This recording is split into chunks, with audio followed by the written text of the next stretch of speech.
Okay, here's the 91 F150 4x4 frame that we painted with SPI Epoxy Black. We used a 1.4 tip, 1-to-1 ratio, about 24 fluid ounces, so that's 12 and 12 in the gun, ready to go. This is the first coat of it sitting right side up, and my theory in doing this is when we flip it over, you see the frame mostly from the bottom when you're looking at a truck that's been restored. So this is what you won't see the most of. After this dries good, tomorrow we'll flip it and strategically place it upside down and get the bottom side of the frame in greater detail than we did here. But this took about an hour's worth of time, actual spray time.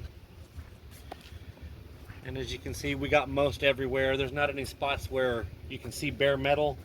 And you'll never see the truck at this angle again because the cab and everything will be sitting on it. But transversely, when we flip it over and you're looking under a show truck, you will see the bottom of it. So tomorrow, we're going to take extra care and extra focus on the bottom side and hit the side rails one more time with one shot down the sides as it's flipped upside down. Part 2 tomorrow. Here's the 91 F150 frame upside down so we can paint the bottom of it. We just flipped it this morning. It got a little too hot. It's probably about 100 and so degrees on that frame right now in the sun, so it's too hot to paint today. We'll get up early in the morning and paint it. Here's the four-wheel drive dual shock mount that normally comes on 4x4s and Broncos and snowplow trucks. We mounted that on there, dual shock. But anyway, as you can see here, we got it flipped over.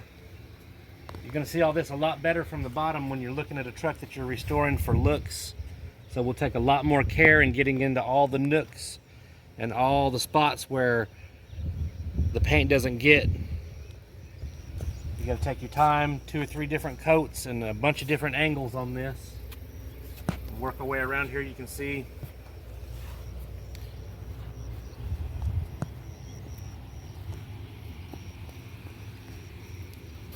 there's 1 or 2 spots I did get a run. That's on me. I just fess up, I did it. This isn't that kind of truck.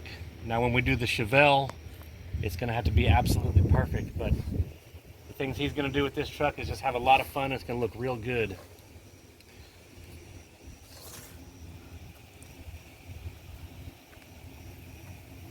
So tomorrow morning, about 6:30, 7 o'clock, when the sun's coming up, we'll get out here and give it a coat. One thing I'll say, guys, when you're painting in a frame in the yard, the sunlight can be very deceiving. You're going to get this side very good while the sun's shining on it, and it's going to cause shadows over here.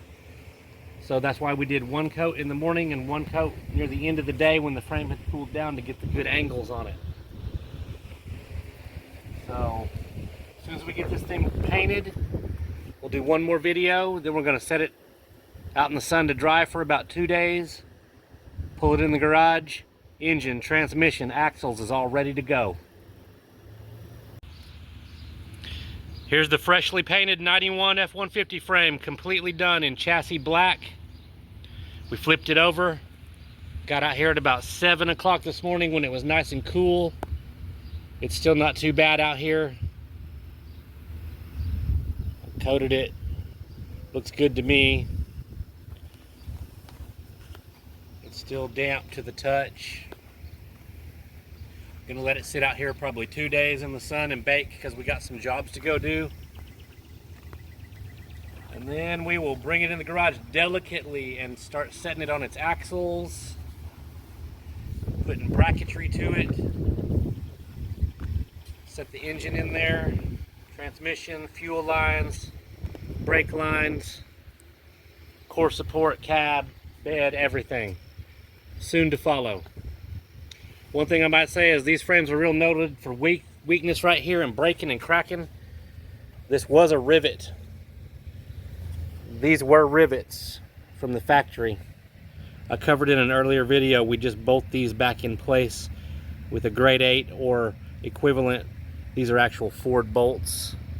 This is a Ford bolt where a rivet used to be, and we welded it up. It's a beautiful day out here.